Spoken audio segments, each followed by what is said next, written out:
in Cleveland, Ohio, and I held my mother's gun to my head.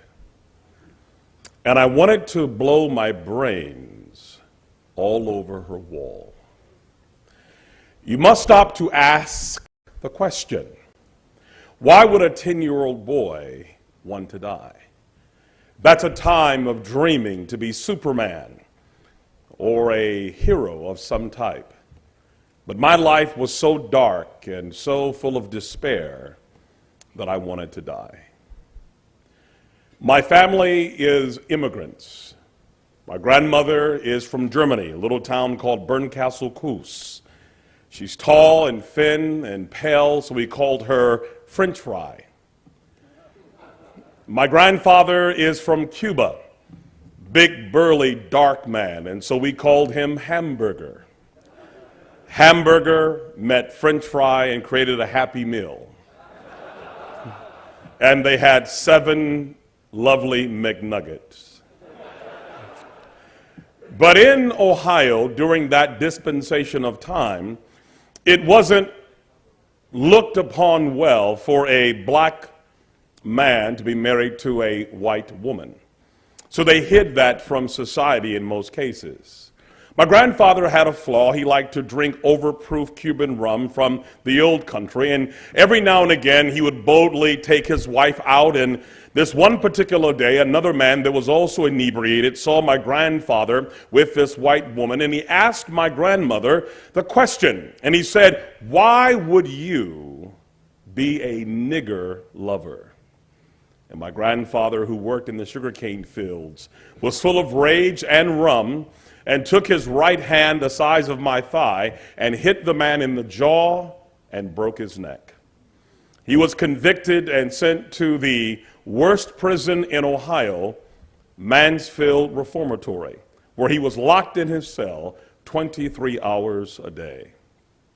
My grandmother, being a German and having tremendous work ethic and pride, began to work cleaning people's houses because when they discovered she was married to this black convict, it hit the newspaper and she lost her job. But she had tremendous value and she worked cleaning people's homes, but then she would have fainting spells and blackout spells. They discovered she had cancer behind her right eye that was metastasizing to her brain. And the doctors told her, "Eleanor, we must take out your eye and a third of your face, and you will never be able to function normally in society again." My friends, we ask, what do you do when the American dream becomes a nightmare? My grandmother was disabled, she could no longer work, and my family lost everything, lost the home that they had purchased, and the car, and their clothing and furniture, and began to live from place to place when the rent became due. Out of these 7 children, my mother was the oldest. At this time, she was 14 years of age. She had 3 brothers. They belonged to a gang called the Devil's Disciples, where they would use heroin, and they were addicted to drugs as young teenagers. And there was a pimp in the community named Larry who would prey upon young, beautiful women. And my mother, who's mulatto, who is half German and half Cuban, just a beautiful radiance of charm and beauty, was asked by Larry. He asked her, "What is school doing for you?" She's 14 years old. He said, "Your mother is dying, your father's in prison, your 3 brothers are on heroin. What is school doing for you?" He said, "You are sitting on a gold mine." She said, "Where?" He said, "You're sitting on it." It's called being turned out. At age 14, my beautiful mother became a call girl, selling her young body to grown men for money. And during that time, as she was selling herself to strangers, she got pregnant. We call it having a trick baby. You're turning a trick, as they say in the business, and now you're pregnant. And the pimp said, "There's no way we can make a living here with you being pregnant." So they tried to get rid of the baby. They gave her alcohol to drink. They threw her downstairs. They put a hanger up her body and poked the baby with holes to try to kill it. The baby was not killed, but he was born premature. with no pancreas, ear, nose, and throat not connected properly, lungs underdeveloped, a learning disability, a bladder too small, basically a trick baby that nobody wanted. And that trick baby was me. I was born to a prostitute when she was 16. I could not read very well. I had no pancreas, had a learning disability, and was a severe stutterer.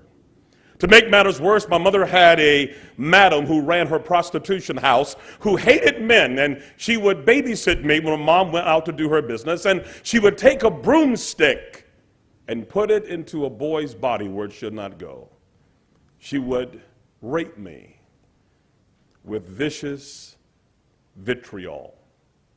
And when you are raped and abused as a young child, there are 4 rules.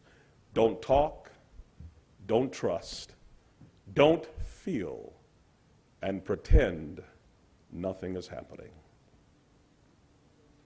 So by age 10, I'd had enough. I've been raped repeatedly, shot at. My mother is being beaten by Johns. My uncles are shooting up heroin before me. My grandmother is dying, and my grandfather is in prison, and my father's nowhere around. I heard God was love. I said he missed our house. We were a family of atheists. There was no Bible. There was no prayer. There was no church. There was nothing but despair and death and disease and hate. And there I was trying to blow my brains out, but my mom gun had a safety and I couldn't use it. And the next day I go to school, wetting the bed. I can't control my bladder. It's too small. And I can't talk. So what do? They put me in a boiler room where I would finger paint all day. And there was a teacher. Her name was Mrs. Spears, Christian woman who had a Gideon Bible. And she would volunteer to work with the least of these. She saw her school as a mission field, and she came to see me, and she brought me a Bible that I had never seen before in my entire life and dared not read, and read me Jeremiah 29:11. And God says, I know the plans I have for you, to prosper you and not to harm you, and offer you a hope and a future. She became my speech pathologist and made me read the Bible every day, not knowing that she could get fired, that I didn't know. She risked her job. She risked her security to share the word of God that someone gave her Gideon Bible, and she gave it to me. And I read it and had the audacity to believe when it says that I can do all things through Christ who strengthens me. If God be for me, who can be against me? Things that seem impossible with men are possible with God. How can a young man keep his way clean? By taking heed according to thy word. Thy word have I hid in my heart that I may not sin against thee. She led me to Christ. I went home. I began to preach the word as a young boy to my parents and family and friends, and began to have meetings on the porch with the same Gideon Bible, and began to share the word with my mother, and became a pastor. And Mrs. Spears was there when I baptized my mother and baptized my grandmother, and one by one the prostitutes became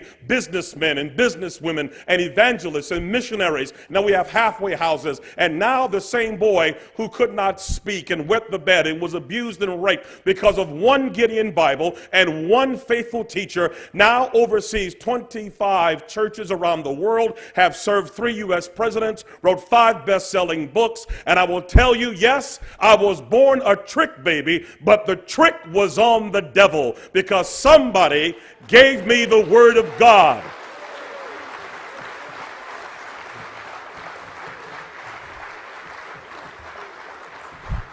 And so now we teach people who are like us. My family is involved in missionary work, and we help other young families that were like ours to understand everything you've gone through in life is a down payment on your destiny. God will turn your pain into power, your wounds into wisdom, your scars into stars, your stumbling blocks into stepping stones, and your failure into fortune, if you simply understand that it's not just a good book, it's not just pedantic nomenclature and academic academic jargon, it is the living word of God. And when you put it inside of a child and inside of a prostitute, inside of a drug addict, something begins to happen. Jeremiah said it's like fire shut up in my bones. And now the boy that can't talk can't shut up about Jesus Christ and the power of the word of God.